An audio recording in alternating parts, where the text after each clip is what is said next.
Yeah, the celebrity come on. And we are live. Hey, everyone, and welcome to Chef AJ Live. I'm your host, Chef AJ, and this is where I introduce you to amazing people like you who are doing great things in the world, and in the month. The month is, I'm just like, I can't speak, that I think you should know about. Well, today is the second Tuesday of the month, which means it's time for Feelin Great with Lissa and Nate. And today they're going to talk about how you can eat healthfully anywhere, even when traveling. They just got back from a huge trip. And even if you're raw, even stay raw. And we're going to talk about a really fun class that Lissa and I are co-teaching. Please welcome them to the show. Hello, traveling friends. Hello, thanks for having us on again for Feelin Great with Lissa and Nate. Yes. It's always a pleasure. Oh, so good. It does feel good to be home. That was a really fun trip, but it's always nice to be back home. But traveling it can be tricky in a lot of ways if you're not prepared. Yeah, for sure. But before we talk about that, Chef AJ, I am super excited for our class. We're teaching it on Saturday. That's right. You know, it's almost full. So guys, a lot of you say, oh, I want to eat more raw, but I also want to eat cooked. Well, we're giving you the best of both worlds because Lissa and I, for the first time ever in human history, are co-teaching a class, Make It Raw and Make It Cooked, where we're going to take brand new recipes. Most of them are brand new, actually. And I'm going to show you the cooked version and she's going to show you the raw version. But this is the best part.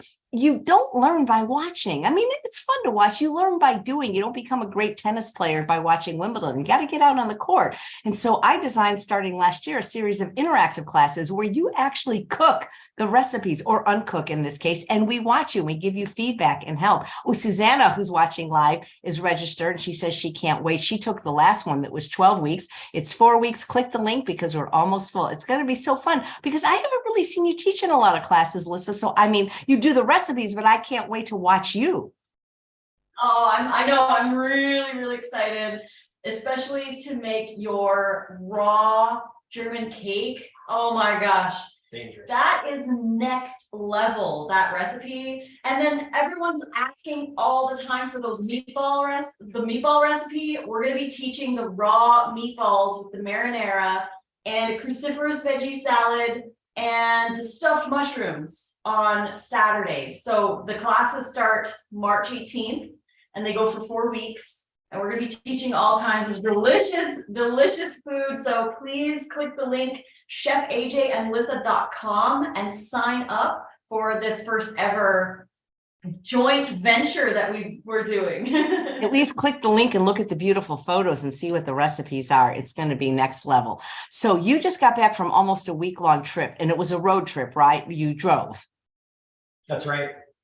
Yeah, we drove down to LA, which is the LA area, which is about 3.5 hours to possibly around 4 hours from us here in Vegas. So yeah, we did have to get prepared for that trip. And we do these trips every so often to go to the produce terminals, the wholesalers, basically where all of our grocery stores get their produce on the West Coast in a lot of ways comes from either the Bay Area or most of the time Los Angeles. It's huge, huge produce terminals, and it's open to the public, and it's a really great way to go get some really good deals on fresh produce. And a lot of it is, there's definitely a lot of stands there that are also organic. Mm-hmm. And this time that we went to LA, normally we leave Friday and we come back Monday. We just go for the weekend. We hit up the farmers markets with John Kohler, and we explore, we meet new people. It's great. But this trip was bigger because we also went to the Natural Products Expo 2023, which is the biggest health expo, or not really health, but like natural products expo in the world, I think. It's massive. Like, I can't believe how many. There was like over 3,000 vendors, 65,000 attendees. And what really is cool about it is there was 25% of those vendors were vegan. Yeah. Vegan booths. So that's a really massive impact that we're seeing, you know, that is taking place, of course, which that's what we need. We need to have more plant-based eaters, more conscious individuals making that connection. So that was really cool to see. Mm-hmm. But we were gone for 6 days, right? So we left Wednesday morning at like 8 o'clock, and we didn't get back until Monday night. Last night. And we ate raw the whole time, right? we made our dressing. So when we go on one of these trips, the number one thing that we need to do is to plan. That's right. Yeah. So what we'll do, just like if you were to be thinking out meals for your holiday, if you do prepare meals, or even for your week, it's really awesome to just take that a few moments and think, okay, what is it that we're going to have for breakfast, lunch, and dinner, and then just prepare for those particular meals. So that's what we did before this trip. We pictured, okay, we're going to need fruit for breakfast. That's really simple. And then we basically planned for a salad for lunch and a salad for dinner, which for all three of us too. Like we included John Kohler, right? We made sure that we had enough for him as well because he came with us on the trip. And we did have some of your Italian meatballs that we made, as well as I made some raw vegan burger patties. So we did have burgers for the last day, kind of a little something special. But we always end up, no matter what, we always bring more food than what we actually utilize. So, but yeah, the dressings. Making the dressings before we left is key. And we'll talk about this a little bit more in depth. These lids right here, as you can see, this little white dot on the lid, these lids are what make the dressing last and taste so fresh, is because with this pump and this special lid, we can pull out the remaining air in the jar. So that way your dressing or your juice or your smoothie is not oxidating during your trip. Yeah, exactly. So what we do is we think, okay, well, we're going to want, say, divine lime, which is in my meal plan 3, right? Say we want the wakame Caesar, which is in Nate's dude food, and maybe the rosemary goddess, which is in my dips and dressings book. Like all of our recipes you can get in our books. Or the buffalo sauce in your burger book. We made that for the burgers. Yeah. So we choose which sauces we want on which nights. We really try to really plan out our week, or the days that we're going to be gone. We're like, Monday night we're having this, and Tuesday night we're having that. So we blend all of the sauces under vacuum. This is the key to successful meal planning and successful travel as a raw vegan. You gotta get the vacuum blender. Sure, yeah, go grab that. So the vacuum blender is game changing, because when you're blending in a regular blender, Vitamix, Blendtec, whatever it is, you are blending air into the sauce or smoothie. And that air oxidizes the dressing or smoothie faster than if you do it under vacuum. When you do it under vacuum, you suck out pretty much all the air, and then you blend it under vacuum. So you're not blending that air into it, and it lasts like twice as long. So if a regular dressing only lasts like 2 days in the fridge and then it kind of tastes off, if you vacuum blend it, it can last like 4 or sometimes 5 or 6 days, depending. The high fat ones can last over a week. Yeah, and the smoothies, when you make a smoothie or a soup, or say like a marinara sauce, a lot of times it's slightly foamy or a little bit bubbly. And since we started to utilize this technology, which it did take us years to actually go, okay, maybe we should try it, because, we're like, pish posh, vacuum blending, what is this, the next thing, whatever, just some company trying to get our money. But when we actually did do the test, we bought the device because our friend John was like, look, you picture oxidation.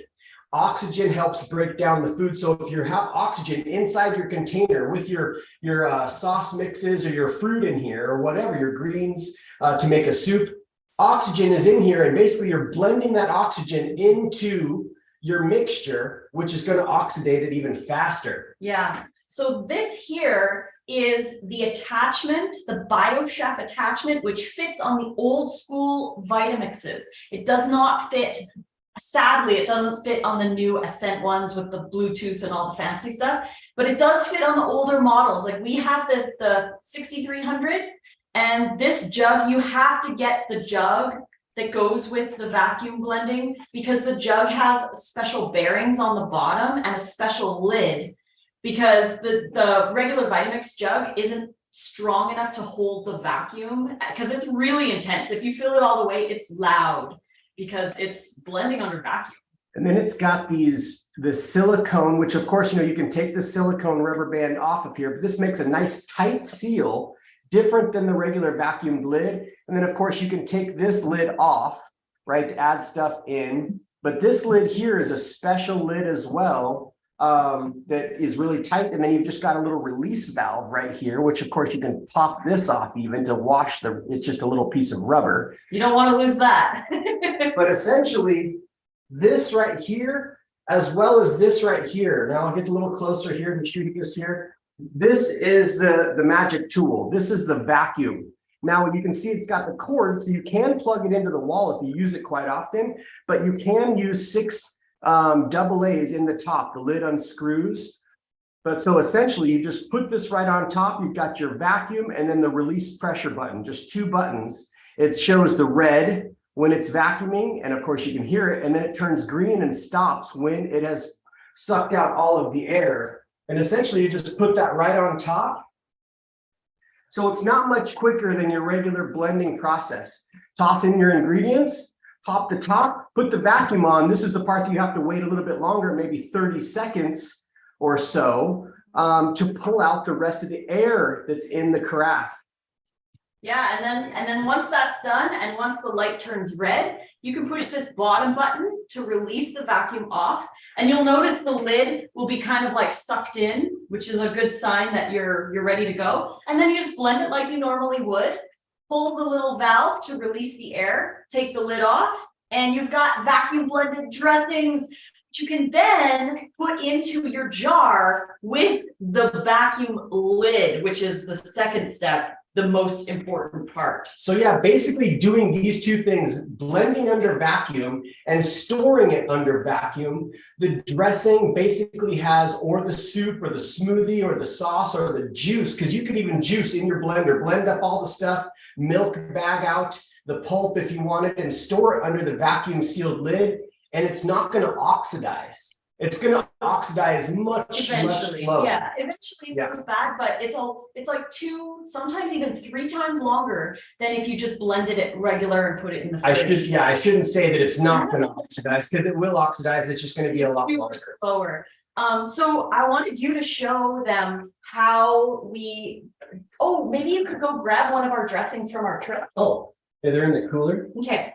You know what I want to say, Lissa? I think the secret to eating healthfully and especially staying raw when you travel is to do what John Kohler does, just travel with you.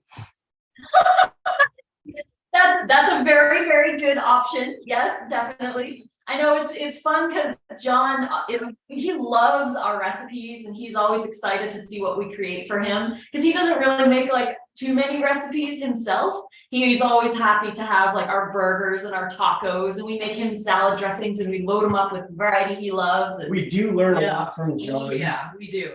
It's cool because I feel like, because he's commented too, like he learns a lot from us as well, because we do have a little bit different eating styles. But John has been doing this nearly 30 years. And so we found out about these lids, the top, really like, we've wanted a freeze dryer, but like this is another thing, the rack of microgreens, he inspired us to like go vertical. John is a super massive inspiration to, that's really his life's mission, is just to help other people eat healthier, eat fresher. And what we want to do is we want to implement the tricks that he has to offer, because all that's going to do is upgrade our life and our mission to help whoever else is tuning into our content. Exactly. So this is a dressing that I pulled out of our cooler, which that's another thing that we learned from John. Driving to LA, we would always have a cooler that we would have to have freezer packs that we would freeze and put in there, like a reusable ice pack.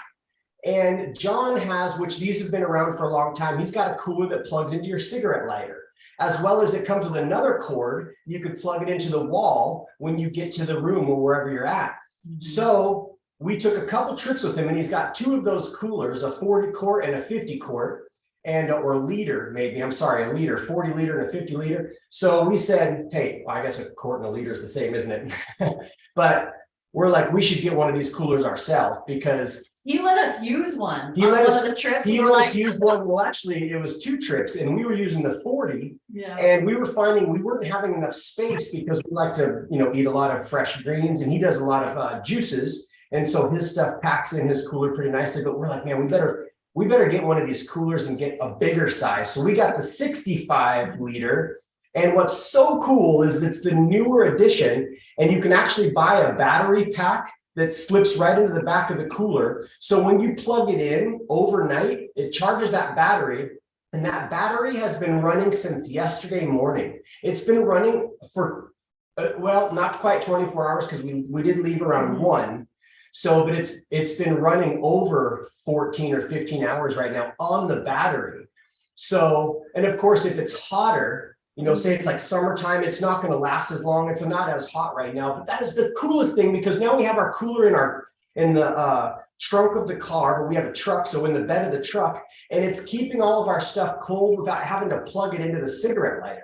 So it's like the next version. And we got this cooler from Costco, which there's some other brands out there as well that kind of mimic the same design. Ours is a Massimo, right? It's the Yeah. Massimo From cooler Costco. from Costco. It is amazing because, you know, as someone who wants to keep everything cold, of course, Lissa does too, but I'm kind of like in charge of keeping, you know, stuff like, you know, cold and stocked in a way, right? So this is making my life so much easier, because as long as it's charged overnight, then we can be driving. Like we drove all the way home from LA last night. We got home kind of late and we didn't want to unload the truck. So I just left it in the back of the truck. I just brought it up like an hour before the show. It's still running. It's got 1 bar left on the battery. That's So impressive. this is like, feel that. Yeah, it's cold, It's like- right from the fridge. It's not ice cold because, you know, you can adjust the temperature. So, but this here is how we pack our dressing. So this is only half full because we did use some, and we just kept it fresh with that vacuum sealed lid.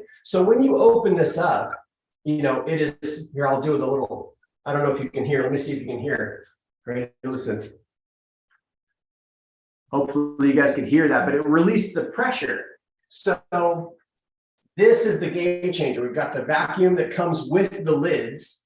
It's not very much. I think they're maybe like $16 or $20, and they come with 16 lids and this pump. Now, what's cool with this pump, as opposed to the BioChef pump, these pumps are both amazing and they will both suck out the air, but this one won't suck out as much as you can actually get with your actual strength.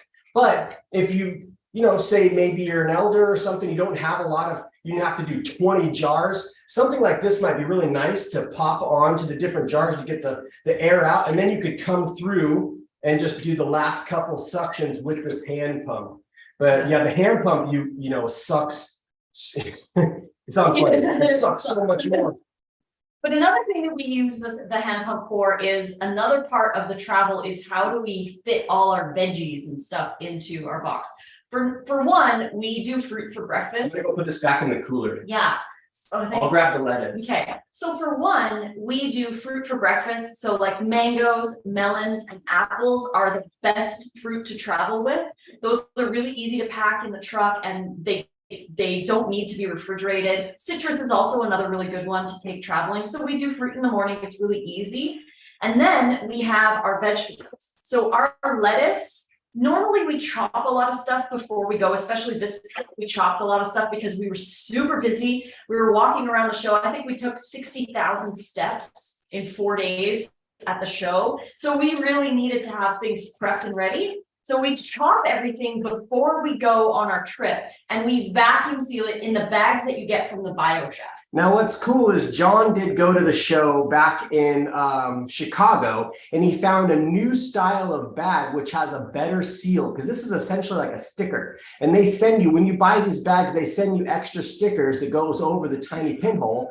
But that's the little slot, and you can see it's got the line to fill up to. But these are reusable Ziploc bags that you can actually vacuum out the air. Mm-hmm. So you would just put this or the BioChef over the seal, and I like to push it down so it's like a really good seal, and then you just suck out the air. Yeah, so we did like 16 hearts of romaine, and this is the leftover iceberg lettuce from our burgers. We just put it in here because this is going to be great for salad. But look, this is 2 days old now, and it's inside that vacuum sealed bag. It hasn't even turned copper or anything at all, because essentially, like, we suck the air out. Mm-hmm. Now you can suck it down really tight, like a nice vacuum sealed bag. But you don't want to crush. Yeah, you you don't- want to crush them. And then of course they come with different size bags, the actual unit. Now we got these a few years back because we're gonna take a trip down into the desert. How can we get the most in our cooler and keep it efficient with space? And so we got these Ziploc vacuum sealed bags. So as you can see, all of these things, the common theme is to remove the oxygen from what it is that you're putting inside the bag or the container or the blend process. And that's just going to keep your stuff fresher for longer. Yep. I'm going to put these back in the cooler. Okay, and that's how we travel as raw because, and you know, now that we have the freeze dryer, we took a jar of this, it's like basically a tahini, dill, cauliflower, bell pepper, onion mix that we put in the freeze dryer. And we actually had 8, like between Nate and I, we ate this entire jar for lunch. This is next level. I mean, it's so delicious because of course, what's happening when you freeze dry something or dehydrate something, you're removing the water from what it is that you're freeze drying or dehydrating. So it concentrates the sugars and the flavor within whatever it is that you are freeze drying or dehydrating. So even without seasoning, like say these asparagus, Oh, they're so good. like these are basically like, they kind of are like French fries, the same kind of like nice crunch, a little soft on the inside, no seasonings, no marinade, nothing, just pure asparagus. And they taste incredible. Like you would not think that asparagus tastes this good. So that's really one of the cool things that we love about the freeze dryer. Yeah. So That's- yeah, that's how we travel. Man, that's so cool. That machine is a monster though. That looks really big to me. It looks bigger than a washer or dryer even. So really like, look at here, it's like the size of my torso. So it's kind of like the size of a mini fridge, you know, one of those small little hotel fridges. It's actually, I mean, I would say it's almost identical to size, possibly maybe 4 inches taller. Now they do sell these in a small, medium, and large, and we've even caught wind that they're even doing an extra large. But this is the large model. So you've got 5 trays, and we'll show you the trays here.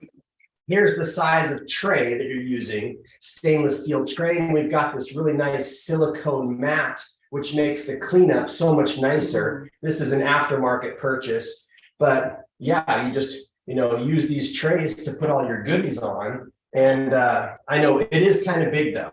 Yeah. And so what we did was we bought this stainless steel counter that is on rollers, so we can roll this around if we need to move it in the office here. And that's when we put the unit on. So Is it very heavy? I mean, even if it wasn't on the, how heavy of a machine is it? it's heavy. Like I would definitely have 2 people. I mean, I couldn't lift this myself confidently because I'm a pretty short dude and I don't want to break it. So I had, Listen helped you. yeah, so we had actually, well, actually it was George, I think. Oh, was it? Aaron and George were here, yeah. So, but we had a friend help me lift it and set it onto the table here. So it is heavy. But once you have it on your counter or whatever, basically it would just stay there. So, and then the next thing, I don't know if we'll be able to see, I'll see if I can roll this table out. There we go. So we have here, this is the workhorse of the entire unit. It's this pump. So this pump just sits here and you can see the hose is coming up and attaching to the machine, comes right down. This is the vacuum pump, and that's what makes it happen. That's what's, see, then again, here we're getting back into no oxygen. So this entire process is done under vacuum, meaning there's no oxygen in the chamber when you are doing the freeze drying. Now this is some of Lissa's quiche, and we bought these little silicone cubed trays from Harvest, right? So you can see these cute little cubes. This would go bad. Like after like a few days, basically it starts to taste not as fresh, but we freeze dried it. These are amazing snacks.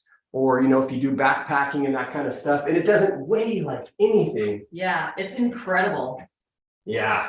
So I mean, if freeze dried stuff is stored properly, it with a like under vacuum and with an oxygen absorber, you can have it last up to 25 years and you're retaining 97% of the nutrition. Now, of course, if you were to store it under vacuum with the oxygen absorber in the jar, it would last that long, but a lot of people will store it in like a Mylar bag, and there are some other companies to buy Mylar bags from.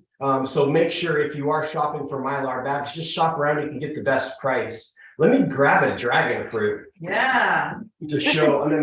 Did it get shipped like in a box, like and somebody delivered it? Is that how it came? It was shipped through FedEx. And it was, I think it was $130 that we paid when they arrived. It was in a crate. It was in it was like in a big crate or a box. Yeah, like a small pouch. And he brought it right up to our floor in our building, and I checked it to make sure everything looked good. And yeah, that was it. Yeah, so then of course you're supposed to inspect it right away if there's any issues at all with the box looking like it's been messed with. And the box was pristine when we got it. There wasn't a bent corner or anything. So we were really pleased with how well it did arrive to us. Now this company's based out of Utah. So depending on where you're at, the shipping costs might vary. Yeah. But yeah, I mean, it is a big machine, but of course this is something that if you take care of, it should last you a lifetime. Now, this is the brain of the units, this little square unit right here, and there's a little USB drive on the side. So the way this can be programmed, if there's any issues, we did have a little issue in the beginning of it not wanting to get down below the magic number of 500 mTOR. So we actually worked through those bugs, and the newer models, they've really, just like how any company wants to work through the research and development to make a better product. I feel that they've definitely, compared to what I've seen on YouTube, some people were having some issues with the earlier models, but I feel like they've worked out a few of the bugs, as well as this pump. The old pump, you actually had to change the oil every run or every other run, which is that's so much work. So this one here is what they call the Premier pump. It comes with the machine, I believe now, and you don't have to change the oil, but like every 30 runs, depending on what you're freeze drying. We freeze dry a lot of like really clean food, like dragon fruit or mango. So our oil is still perfectly clear. And I don't think we've run quite 30 times. But they also, for an upgrade of $1,000 or something, they have an oil-free pump, so you'd never have to change oil ever. But basically, it's just like a mineral oil, and they do send you a filter, kind of like a Brita filter to run the oil through, and then you could reuse that oil. Mm-hmm. But that's about the biggest part of the work or of maintenance that goes into this thing, is making sure you change your oil every 20 or 30 runs. Which there's some cool YouTubes out there showing you how to do it. I'll be making some YouTubes as well when we do change the oil, so you can see how we're doing it here. But I wanted to share with you also the yellow dragon fruit. So we just picked up cases of these yellow dragon fruit for a really good deal. And these are really delicious fruits, probably the best tasting of the dragon fruit that we've tried out of the pink and the red and different stuff. And this is what it looks like after it's been freeze dried. So it is just like cotton candy almost. Doesn't weigh hardly anything. And of course, we did this months and months ago. It's still nice and fresh. That's our last jar. So we really want to make some more. That's why we got some more dragon fruit. You can do mango too. Another thing that's really important is when you're making the trays, to try, if you can, to have all the trays the same thing, because then the machine is like, it works better. Yeah, if you have like something really watery and then something made of cashews, or if you're doing fruit and like garlic, right, it's not the best idea. So keep them all the same. It might be kind of hard though to fill, say if you have a large machine, 5 trays of the same kind of food. So like Lissa was saying, say if you're doing a fruit run, try to do all fruit, like do some bananas, maybe some cinnamon bananas, sprinkle some cinnamon on there, and then do some, mangoes. Maybe you're doing some apples. So you're doing all your fruits and your sweet stuff together. And then the savory stuff, maybe if there's garlic or peppers, is going to be run in a separate run. So that way it doesn't infuse into the fruit. But we did do the masala with this dragon fruit, and I don't taste any onion or anything because the masala has a lot of like curries and onion, and I don't taste anything in here, but best practice is to stay with the same sort of fruit. But yeah, look at here. Here's your mango. Maybe you get a good deal on mangoes. Or right? like we got a good deal on Brussels sprout. We're gonna talk about that in a second, but yeah, good deals. Say you find a good deal on stuff like they're going out, maybe they're perfectly ripe, but you're not going to be able to eat, say you want to buy a box or two of like, 20 or 40 mangoes. And, you're like, I don't want to eat 40 mangoes, in the next 3 days. You can, of course, you can dehydrate it. We have dehydrated mangoes before, but freeze drying it. Here's a jar of freeze dried mango. And same thing. It just is so delicious. It's like here, I'll crack it open for you so you hear the sound. Listen, that was a good amount of air. You guys are incredible. People are like Rosie are saying, well, how long does it take to freeze dry food, or does it depend on how much or what it is? That's a great question. Listen to this real quick, and I'm going to get to that question. Let's see if we can hear it. Hear that?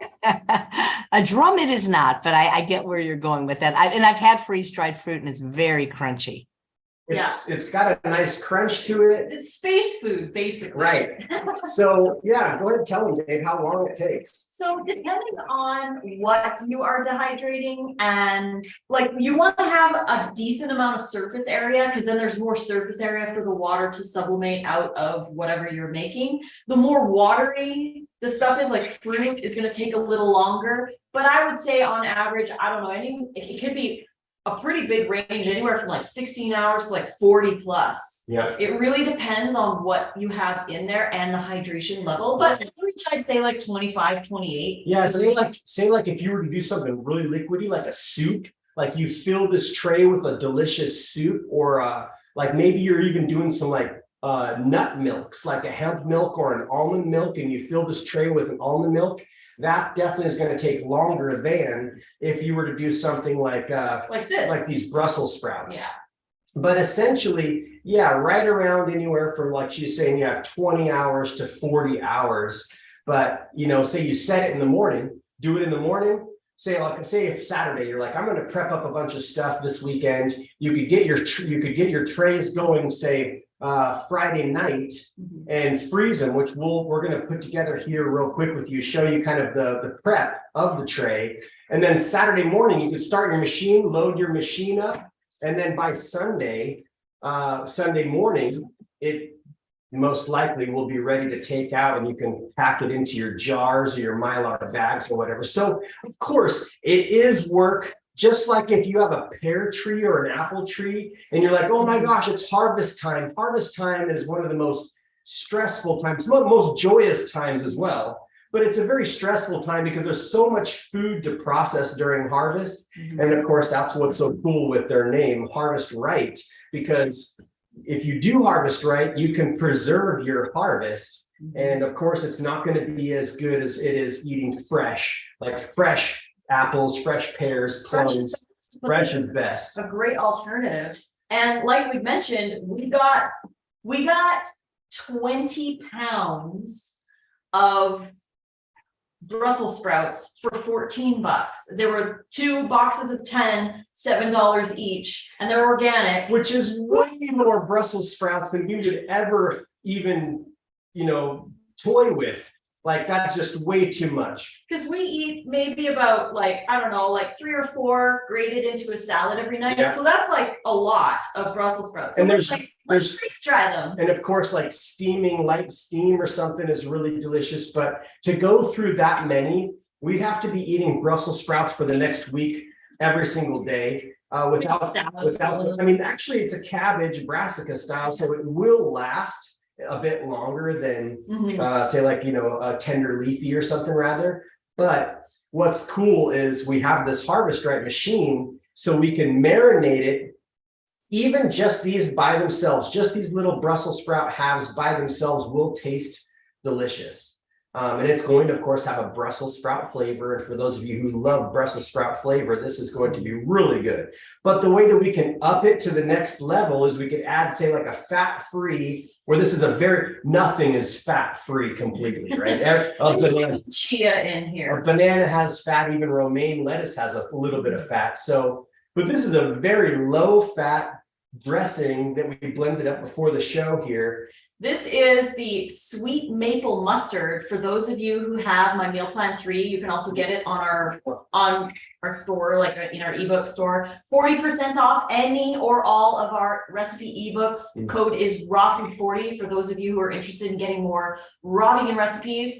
This one is, again, in meal plan 3. It's called sweet maple mustard. I blended it up this morning. We're so delicious. It is so delicious. Now, we're not going to put all of this on this bowl, but we're going to put a little on and then we'll lay them out on this sheet here. And this is what's going to make the dressing, or I mean, the flavor that much more incredible. And we know how delicious mustard is on Brussels sprouts. So I'm going to pour about half of what we have in here. Now, this is a raw vegan dressing. So there's no oil, no salt. Oh my gosh. There's some dates in there, so it's a little sweet, but there are some other flavors to get that feeling of like an oil-based dressing, but there's no oil. Like, I mean, if you wanted, you could make her dressings or some of my dressings and just drink them. It's like a savory smoothie. Yeah, really. So we've got the sauce on here and Nate's gonna mix it up. And basically, we like to freeze our stuff for about 48 hours is ideal before we put it in the freeze dryer. So another bonus to these trays, like even if you didn't buy a freeze dryer, you can buy the trays separately. These are perfect for freezing vegetables in your freezer. They fit bananas perfectly. So if you're freezing for ice cream, these trays are unreal. And then you can also get these little stackers from a third party. Yeah, these stackers, as well as some other freeze drying supplies. You can go to freezedryingsupplies.com. These here are absolutely beautiful. So they just clip onto the corner of the tray. I'll show you a little closer here. And so each tray, actually, I should have grabbed another tray. Each tray stacks on the other with leaving a nice gap in between. So when you stack them in your freezer, you don't have frozen food sticking to the bottom of the trays when you stack them. These here are absolutely necessary for stacking these trays for the prep of the freeze dryer. Yeah, so that's what we do. We put these little things on there and then I'll just show you here. I just wanted to show you, like, it's not like, I mean, look at that. It just looks like they've been lightly coated, right? Just a little bit of flavor because, again, the flavor is enhanced when you put it in the dehydrator or freeze dryer. Yeah. So you don't want to use too much sauce. You need just enough. But of course, that's flavor. That's what's fun too, is the more that you do it. Yeah. Because sometimes we've made some stuff, we're like, okay, maybe those were a little too saucy. Like we've done zucchini chips. You know, you can get zucchini for like next to nothing when they are on their way out. You can say to the grocery store, hey, how much for a case of zucchini? And then you can come home, cube them up into little fries or little coins, and then sprinkle a little seasoning on them, freeze dry them. Yeah, and you've got little zucchini chips. Oh, good. Beet chips are another one that are really good. And if you do Jicama fries. We made some jicama fries. All this stuff is like, it just makes it fun. Yeah.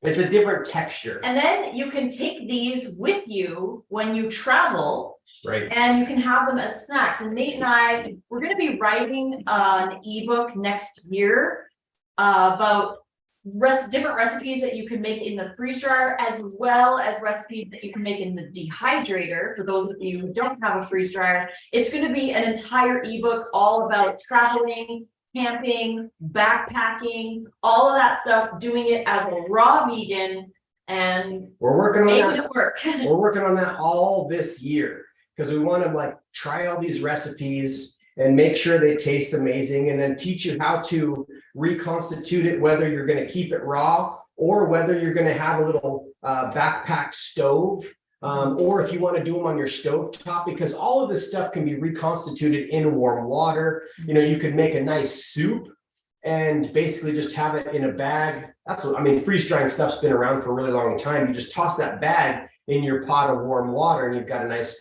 thing of warm soup. So yeah, like Lissa was saying, best practice is to make sure everything is frozen completely through. So Harvest Right does suggest 20 or 48 hours of freeze time. But if you've got a really awesome freezer, overnight should freeze it completely. But what that does is it basically just makes it easier on the machine, because the machine doesn't have to freeze everything. So we're just gonna we did that perfect. Yeah, we did. We guessed on how much would fit on a tray, and we did, yeah, awesome. So this is the tray completely. And you don't want to go too much over the amount, because then it won't fit in the space. They say to try to keep it about the rim level, but you can see we've got a little bit over the rim level. Not bad, but there is the tray of Brussels sprouts. Now, this is going to fill up. This will probably fill up 2 of those. Yeah. This will probably be a gallon's worth of Brussels sprouts. It'll probably fill 2 of those 64-ounce jars up. And I mean, talk about a healthy, delicious snack, because for those who are, say, raw, you can't get a crunch in with like a cracker, some of us, like I myself, I miss a Triscuit, but I don't necessarily want to eat a Triscuit anymore. It's not going to kill me or anything, but if I could have something like this is amazing, where the cauliflower, we make that masala, it has the consistency and the texture of a cheese puff.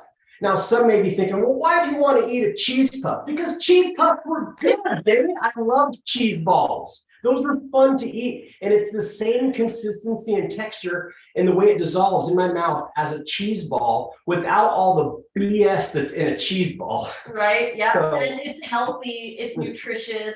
The fiber is retained. 97% of the nutrition is retained, and it gets you to eat more of this stuff, right? Like, this is great for kids. Yeah. Getting them to eat their Brussels sprouts. Like, this is a really fun way to do it. Were you going to say something about this? No, I was just showing the size of, you can fit 2, like this will fill 2 of these. So this is a jar of raspberries. Yeah. Now, maybe you have a friend who has raspberries and they pick a bunch of raspberries, they're going to go bad. Go pick a bunch. If you have a device like this, you can preserve the nutrition.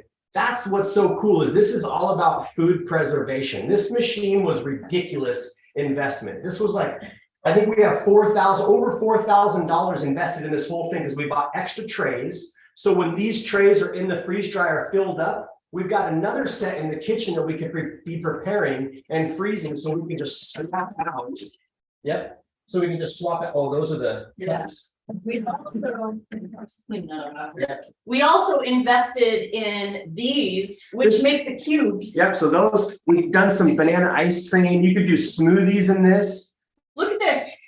We did sauces. Look at that. So if you're traveling longer periods, and you like, for example, 3 weeks, for example, and you don't have enough space, you can freeze dry sauce and just add water, and you've got raw vegan sauces that you can add to salads or whatever. Like, you could take, like, if you made like a soupy sauce, you could take like 12 or 15 of these cubes, add a little water, and you've got yourself like a tomato soup. Yeah, or on maybe, the trailer, up on top of a mountain. For those people who are into doing like RVing or cycle crossing, or maybe not cycle crossing, but bike packing, where they pack everything on their bike and sleep in a tent, and they're biking around, maybe a state.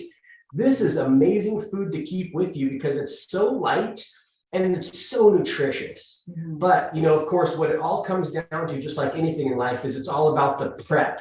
Yeah. So as you can see, we cut up a bunch of Brussels sprouts. Maybe it took 10 minutes to do that. Yeah, we were rushing because we had to do it before the show. Blended that sauce about 7 minutes. So we have 17 minutes to prepare this one tray. So of course, that times, we do a bigger batch of dressing, so the dressing wouldn't be too much longer. But, to do, 5 trays, you might have an hour into prepping those trays up. But put on your favorite music, get down with it in the kitchen, do the prep. And then, man, you cannot go wrong. This is some. That's a buffalo, isn't it? I think this is the ginger nut. Oh, the ginger nut. Ginger nut, which is That's in your Dude Food ebook. Dude Food ebook, the dressing, and it's this is so cool because you can take like 5 or 6 of these, you know, with maybe some of these Brussels sprouts, or like, oh, oh, look at here. This is some nacho cheese sauce. Oh yeah, nacho cheese sauce. This is a cashew-based nacho cheese sauce. I mean, it almost looks like you have a candy store there. Right,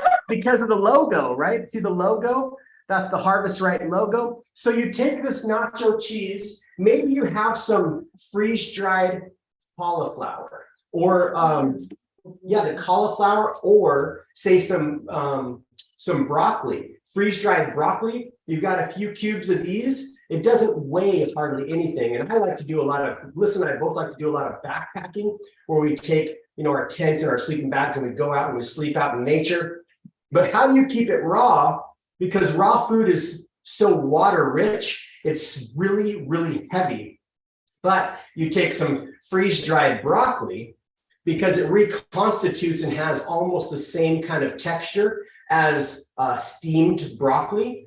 You know, if you dehydrate it, you're blowing hot air over the actual, you know, vegetable that you're dehydrating, which, as we had talked about, air in a lot of ways diminishes the nutrition because you're blowing, it's oxidating. So yeah, so with having, you know, say broccoli, imagine a cheesy bowl of broccoli. We're gonna do that right now, actually. So this is the masala. Okay, yeah. This is basically, it's like a creamy tahini dill. So if we were camping, obviously we would take these jars backpacking. They would be in like a light bag. Now look at, I don't know if you can see us here with the black background. Look at this. It just crumbles up to It crumbles. So it becomes like a powder almost. It's just like powder. Yeah, well, you could actually take this and put it in like a food processor. And Or just eat it as a little crunchy snack. Oh my gosh, it is so delicious. Or like making tomato powder. Maybe you've got a bunch of tomatoes that your garden is producing. You don't know what to do with all these tomatoes. Your friends are sick of you. You're like, no more tomatoes. You can cut your tomatoes up on the tray, freeze dry them, and then just blend them up in your food processor with tomato powder. Oh. This is just, you know, even for people that aren't raw, this is like mind blowing. But, you know, I just, you know, I like to give all sides a voice. And so one of the live viewers is saying, this is out of my budget. I appreciate their enthusiasm. Do you think this technology would ever be made more affordable? And, you know, like, to give you an example, are you guys familiar with the Ninja Creamy machine that I love so much? We need to get one of those. You have to. Yeah, I'll tell you why. Listen, you have to. And the reason is because you already have the greatest ice cream book ever written. You just need to convert it to that. I'm telling you, I'm not saying this because people say like, oh, you just say because you make money. Really? I don't make money when people buy on Walmart and Costco, which is where most people buy the Ninja Creamy, because that's where they get the best price. But the point is it really makes the best scoopable ice cream. And it's pretty affordable, because even full price, it's like under $200. And when it's $70 off for Black Friday, it's like a little over $100. You know, and so if you're familiar with the Paco Jet, that is a machine that costs $3,000 and up, that has been used in restaurants for a year. And it's funny. I don't know if you guys watch scary movies. I don't ever want to, but I had a friend over, Kathy Fisher, and she wanted to see it. I don't recommend this if you don't like scary movies. It's called The Menu. I'm still having nightmares from it. But what was interesting about the movie is there was a Paco Jet in this movie. And I had heard about the Paco Jet like 20 years ago, because Chef Eric Lechasseur, who's a very famous chef in Los Angeles, chefs for lots of celebrities, had a restaurant and had it.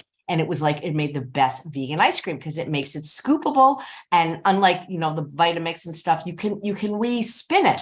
And so the point I'm trying to make is the Paco Jet was super expensive. It was $3,000. Most people couldn't afford it for their home. And then when it came off patent, you know, Ninja Creamy got the idea to take that same technology for home use. And so my question is, do you foresee a future where there could be something like this for everyone? Because, you know, realistically, people are saying, I live in a very small apartment. Not everybody has the money or the space for this, but we want the result.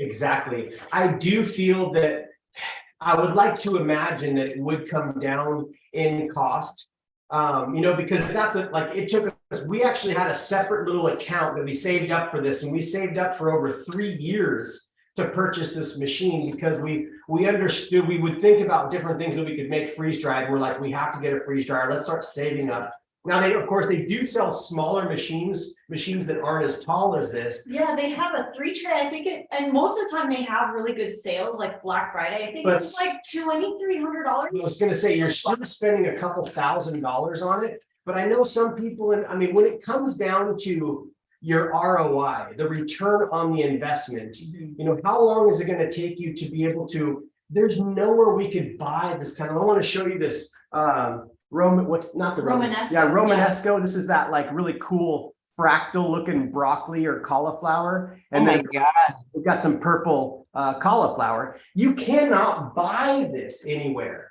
I mean, and if you did, there would be like 8 pieces for like $5. And it would be loaded with like junky ingredients like oils and Yeah. like so much salt. So I know people do invest in their health in many different ways, and that's the way that we picture it. And I definitely completely understand for those who are like, oh my gosh, this is ridiculous. There's no way. I myself felt the same way about a Vitamix. I'm like, what? Right. $500 to $800 for a blender? But then when it comes down to how many times I use it, I'm like, man, this thing's priceless. I would buy another one in a heartbeat because it is a major tool that I use as a person who eats raw foods.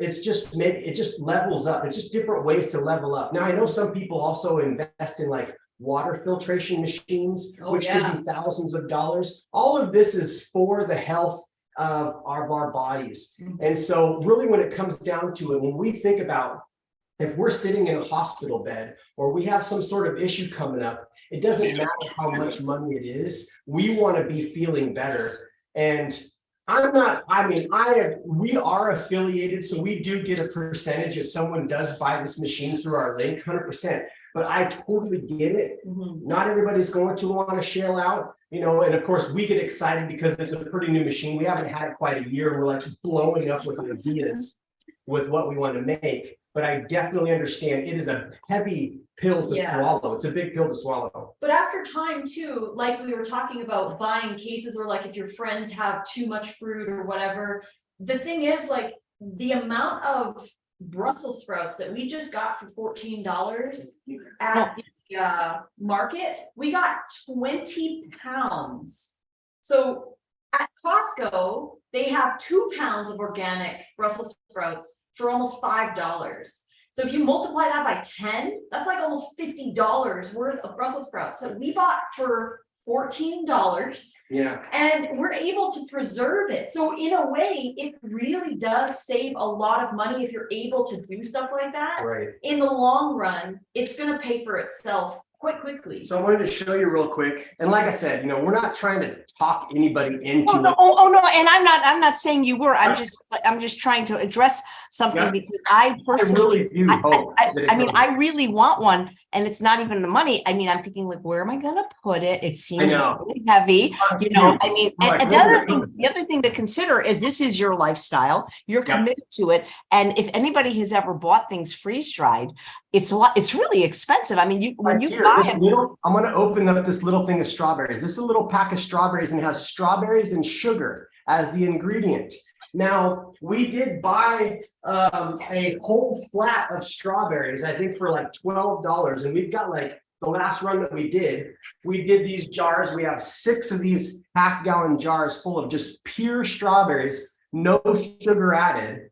But up here, this here was, I think this was on sale. So we did get this for a little bit better of a deal. I think this was right close to $4. $4. No, that's what I was going to say. The point I'm trying to make, and I'm on Amazon, like an ounce of freeze-dried fruit, it's like $4 to $6 at Trader Joe's. So yes, if you are doing this a lot, it definitely is going to be cost effective.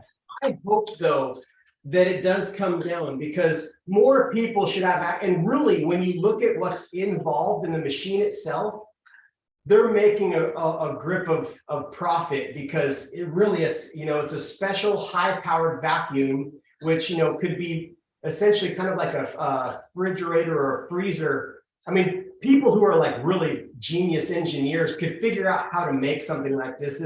There's not a lot of components in here. Essentially, you've got your condenser down here, an empty tube, and then the brains and, you know, the pump. And of course, you know, I mean, it's a little more involving than that, but I know definitely it is ridiculous And Harvest Right is actually the only brand that you can get in the US. the US and Canada, Right. in the West. Yeah. I think there's another brand in Europe, but this is the only brand that has it. So maybe in the future, other companies might come I up hope with a so. cheaper version, a smaller I version. really hope somebody else comes up with a design and is their competitor.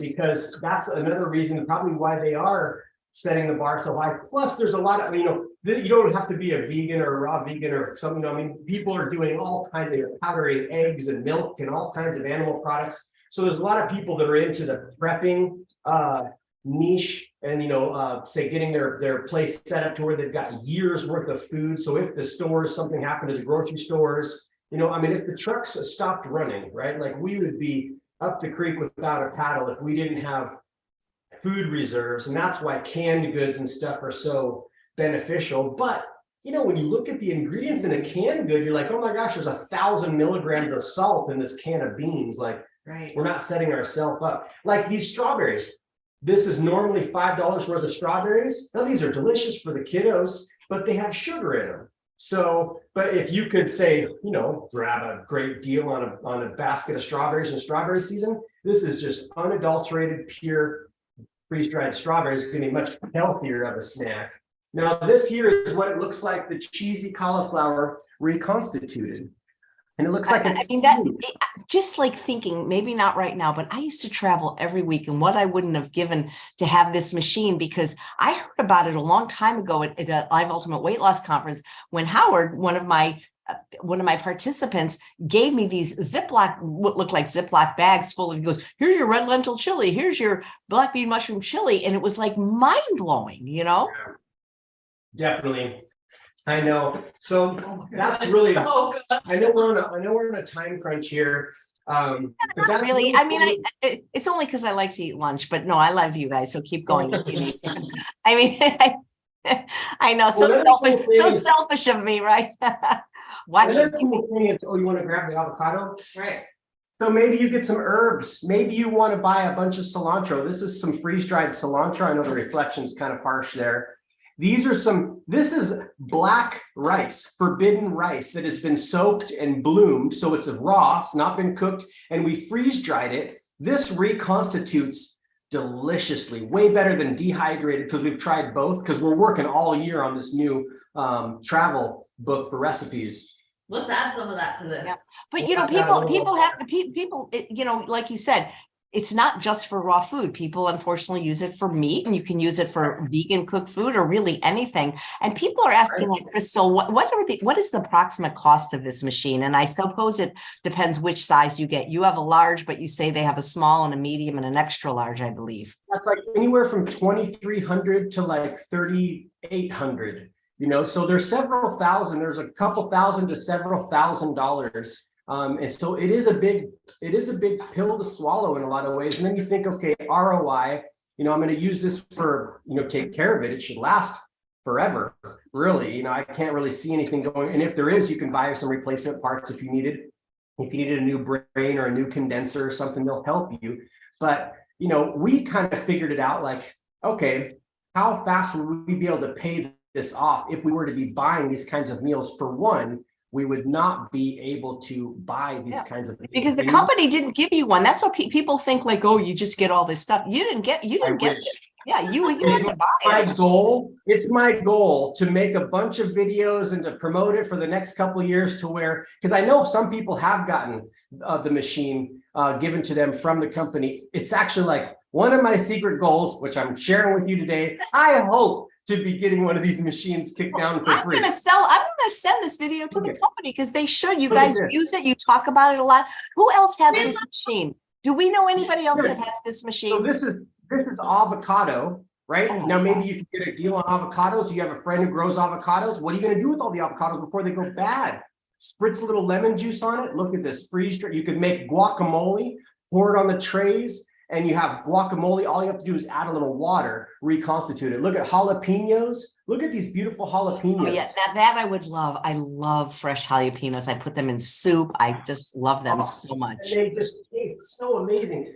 So of course, it's not going to be the same reconstituting it as it was fresh, but it's going to be really close. And yeah, to make recipes and stuff, it's just a great way. I mean, this is so great. You guys are basically prepared for the apocalypse.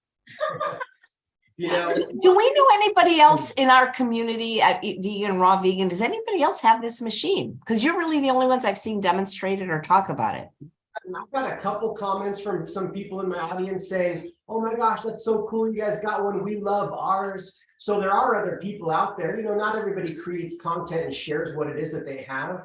But I do feel that more and more people, especially after the turn of events from a couple of years back, I feel like more and more people are like really wanting to kind of take some of the power back into their own hands and start to, you know, like we've got the microgreen rack here, which I've got the lights off because we've got, you know, one tray we germinated before we left, and I just pulled them out last night when we got home. These are this is some chard. Oh, chard. Some Swiss chard. So we're growing some, you know, very nutrient dense foods. We are 100% inspired by people like yourself, Chef AJ, or John Kohler, and different people in the space to like nerd out on how can we get more nutrients into our diet and live a nice, healthy life, and try to inspire other people to just, you know, like it doesn't take much to grow microgreens or sprouts. This is definitely next level. Not everybody can afford a freeze dryer right off the get-go, but man, what if you're like families came together and say like, you know, 3 different, like, you know, if you get along with your family, you know, like everybody pitches in and gets one, and then you can run batches, or maybe you have a couple of fruit trees that were planted in your backyard and you see that fruit, like we had an apple tree. And instead of picking up buckets full of apples and tossing them because they're not perfect. Yeah. No, I mean, it's incredible. I mean, I think it's an amazing thing, and I'm really going to look into it. And there's somebody on, Emily says she loves mine. She loves hers. I'm so glad we bit the bullet and saved up for it. It was worth it 100%. And people are saying, you know, like avocados always go bad. So that, I mean, it's a great thing for food waste. I mean, you don't have to sell me on it. It's just, I got to think about it. And I'm not trying to sell you AJ, because I know you're going to get one. You want one. Well, maybe, you know, that's the thing. I am you know, oh my God, it's so hard for me to resist kitchen things. My biggest objection, you know, obviously isn't price or even size, because I can get somebody to lift it, I'm sure, is how hard was it? I'm not really good at figuring out machines when I get them. So like, for example, with the Ninja Creamy, I just call up Kathy Hester and like, tell me what to do. Because I don't like reading books. I'm dyslexic. Oh, yeah. How hard was it? On Zoom, and I will run you through the process. It's very simple. You plug it into the wall and you plug a hose into the machine and into the vacuum, and you're done. I think maybe I'll just fly you here, both of you. I think that'd be easier for you. That'd be fun. We'll make you some food. We'll set it up. We'll get you all out. It's very simple though. Literally, you plug this hose into the vacuum. You plug the machine into the wall, and also make sure that there's no particles in the seals. Right. And then you have your drainage hose, which I just have. No particles? What do you mean by particles? Okay, so what we do is we take a unscented like baby wipe. It works the best. I don't like using the microfiber cloth because it's sticky. Yeah. It doesn't work good, but there's this rubber seal. This is probably the most labor intensive part of the whole process. You've got this rubber seal that goes around the chamber ring. This makes the seal with that plexiglass door. So you want to make sure that the ring is nice and clean and there's nothing on the ring itself. Now, to get it to seal proper, I put this back on. I don't push it on all the way. I make sure I wipe this with like a baby wipe, unscented baby wipe. It's just nice and clean. It wipes it nice and clean. I keep the door as pristine as I can with the baby wipe, and then a microfiber to buff it out. And then I just make the seal. Done. Put it and it's done. I can see that it's sealed all the way around. That's probably the most labor intensive part, aside from the real intense, which is prepping the trays. Stuff. Yeah. How long have you guys been freeze drying? Well, we got it.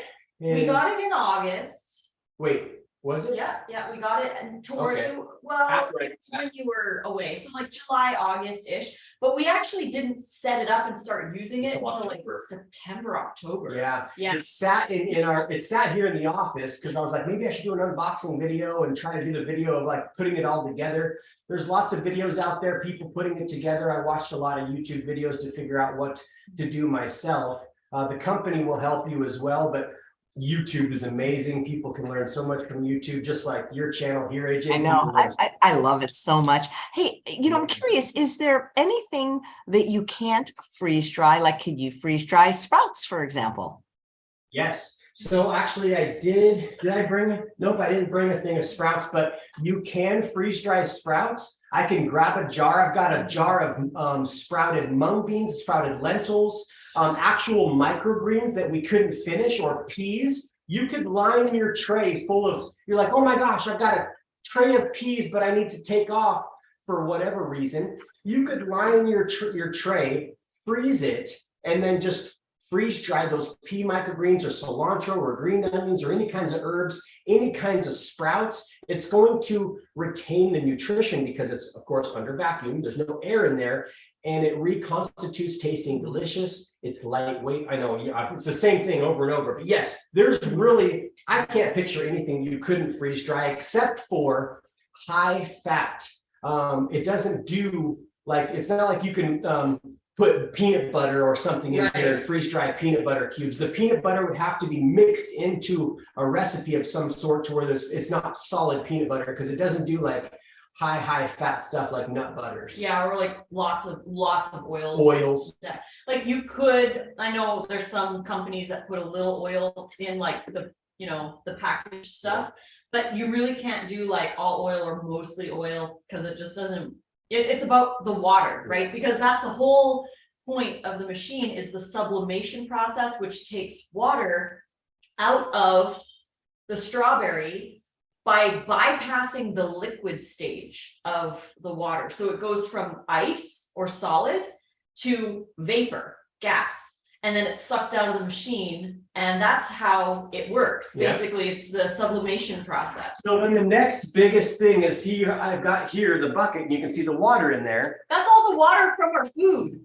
That I drain that out after every batch. That was the batch that we did of the cauliflower. So that's how much water came out of 5 trays of cauliflower and onions and bell peppers. Do you just throw the water away, or can you drink it or use it for You broth? wouldn't want to drink it, but you could water your plants with it, or maybe you have animals or something. I'm sure would be fine for them, because I want nice, clean, filtered water. I wouldn't necessarily drink it myself, but really all it is inside this machine, it fills up with ice, and you defrost the machine because it's so frozen cold in there. When you defrost it, that's all the water that comes out of the machine when you drain it.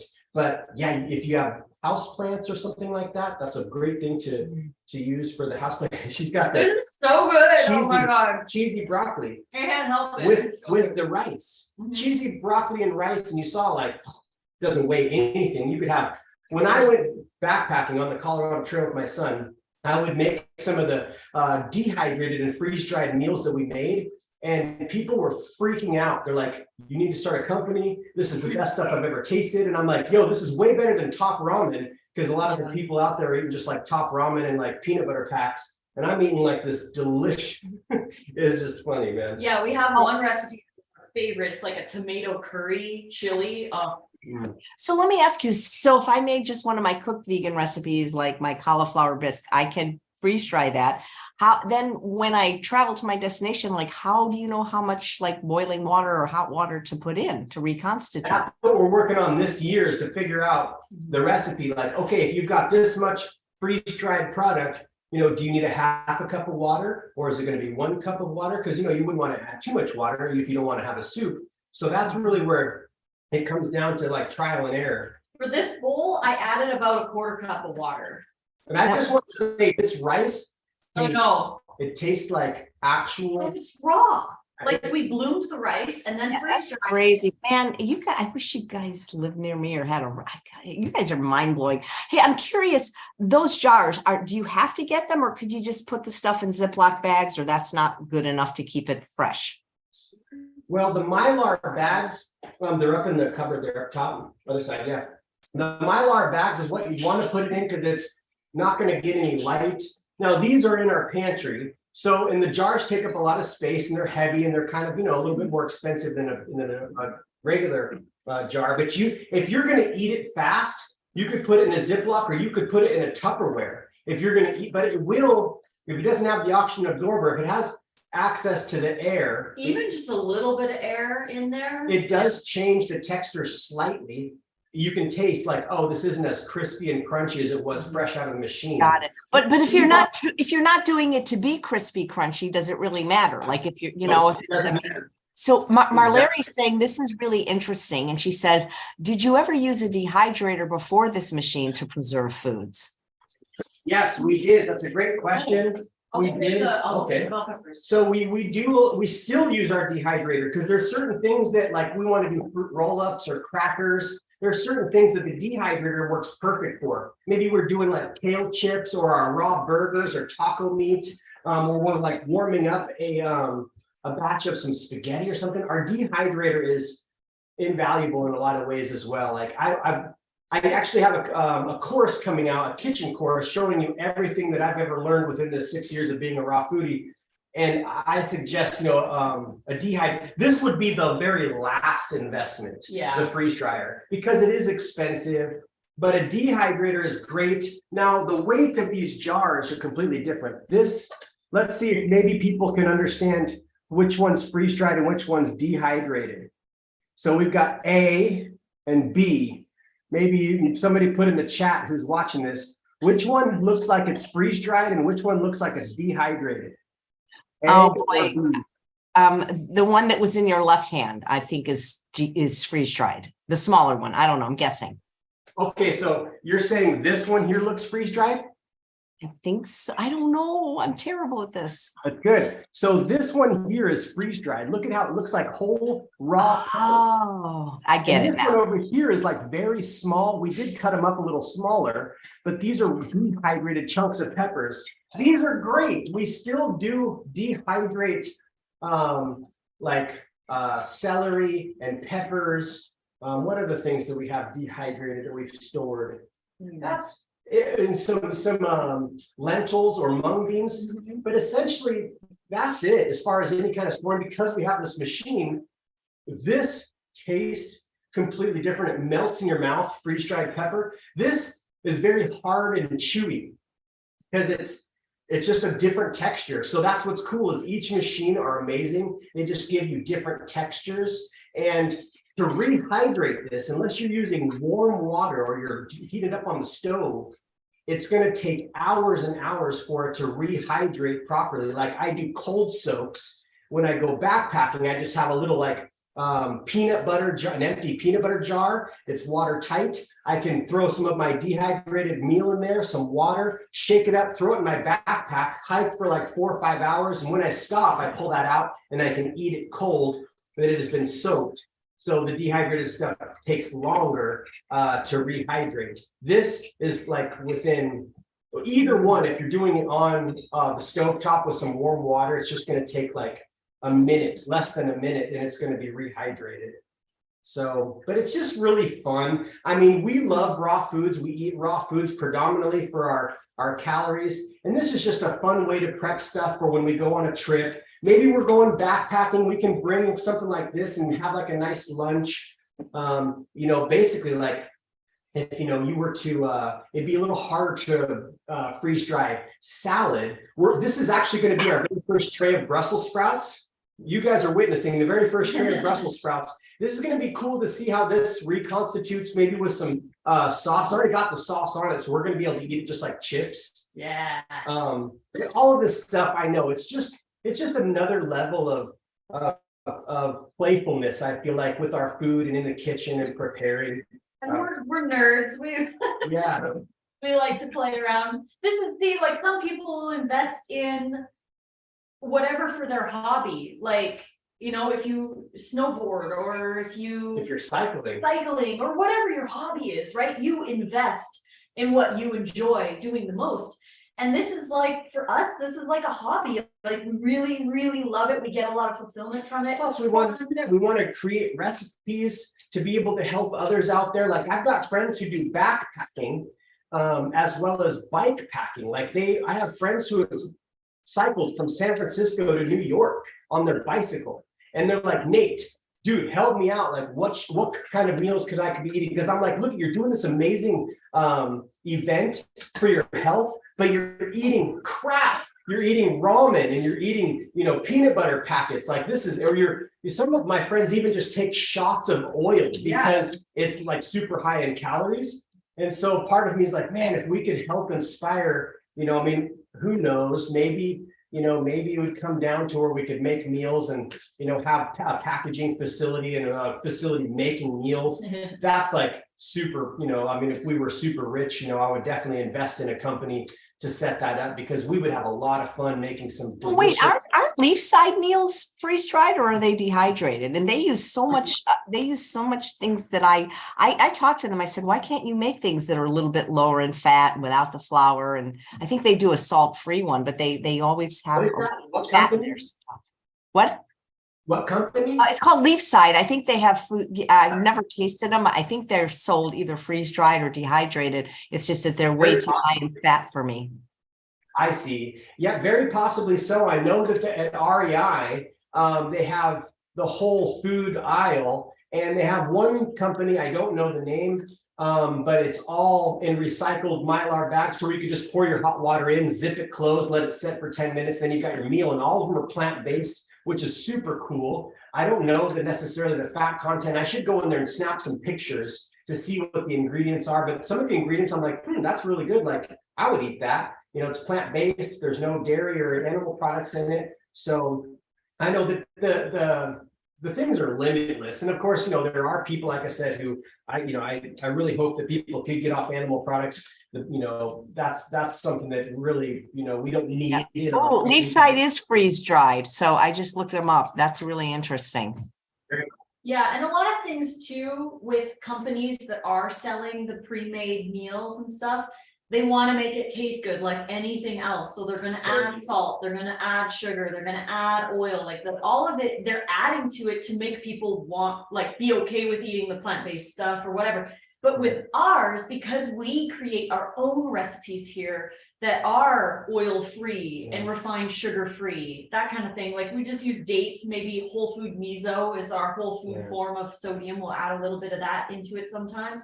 Or fermented koji. Like we have the shio koji that we add as well for the little bit of umami salty. Get the salt, because it is important for us to have a little salt in our diet. Especially if you're backpacking or doing long trails and stuff, like eat a little bit of that to so, and of course, a little oil, like when you are doing long distance kind of stuff like that adds the calories, but yeah, exactly. Like Lissa's saying, I don't want to do that in, like we don't need it. We understand that this is a water-based machine that our soul gets to drive. The body's water-based and oil and water don't mix. We don't need oil in this machine. It kind of gunks stuff up. That's the goggles that we look through in life. Just like you, Chef AJ, we're SOS free as much as we can be. Yeah. So that's the thing. It's like, I want to know what's in my food. That's why, we can't grow all of our own food. Yeah. We have to rely on, thank God for the farmers out there and the different people transporting the food. I mean, bless their hearts. But we can take a little power into our hands. We're growing vitamins and minerals right here. This is superfoods right behind us here with the microgreens sprouting. Honestly, I think if Lissa and you had a line of these, it would be so much more delicious than anything that already exists, and people would. I know it's on our radar, and of course, we're thinking, okay, we're gonna live like Lissa and I both are in our mid 40s. We're like, all right, we've got at least another 40 or 50 years left. Like, what could we accomplish in that time? So if we can take the saying that Rich Roll says, like, think in decades, and I'm sure some other people have said that too, but he has said it that that really stood out to me. I'm like, wow, think in a decade. Don't think like, oh my gosh, what can I do in 2 years? So in 10 years time, where will we be?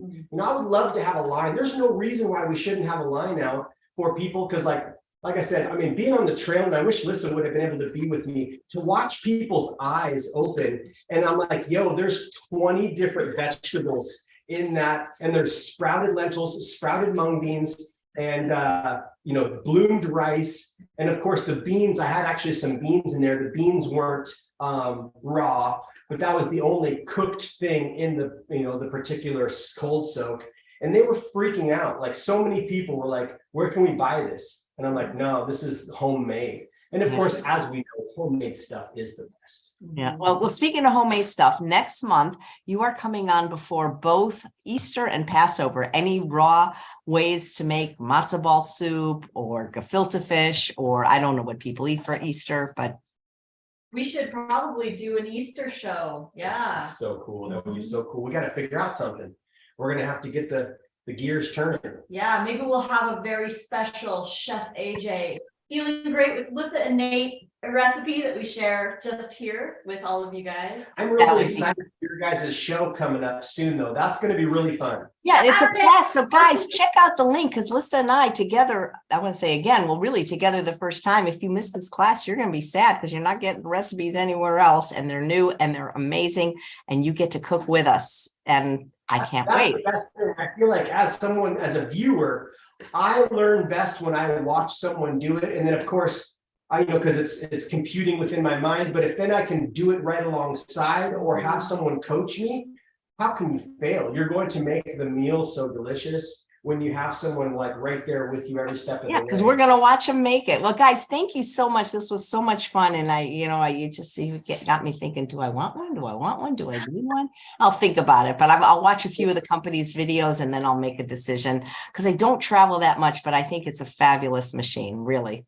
Well, I mean, hey, I'm just like mixing, like when I ate it all, I'm like, let's just eat this for lunch. And we've done that before. We just take the jar and add some water. And we've got Yep. lunch. It's all about food preservation. Yeah, look at this. This is a freeze dried with rice, cauliflower, onions, and bell peppers with a that cheese nacho sauce. cheese sauce, like, Oh, I just made lunch right here. I mean, we'll probably make more than that because we need more than John that. Kohler is a lucky man to live near you. But All right. Well, Well, visit you, Chef AJ. We'll Thanks bring you so- all the goodies. thanks so thank much, you Chef so AJ. much, and I'll see you on Saturday, and hopefully I'll see some of you on Saturday in the class. And thanks all of you for watching another episode of Chef AJ Live. Please come back tomorrow for Dr. Stefan Esser. He's going to be talking about orthopedics and nutrition.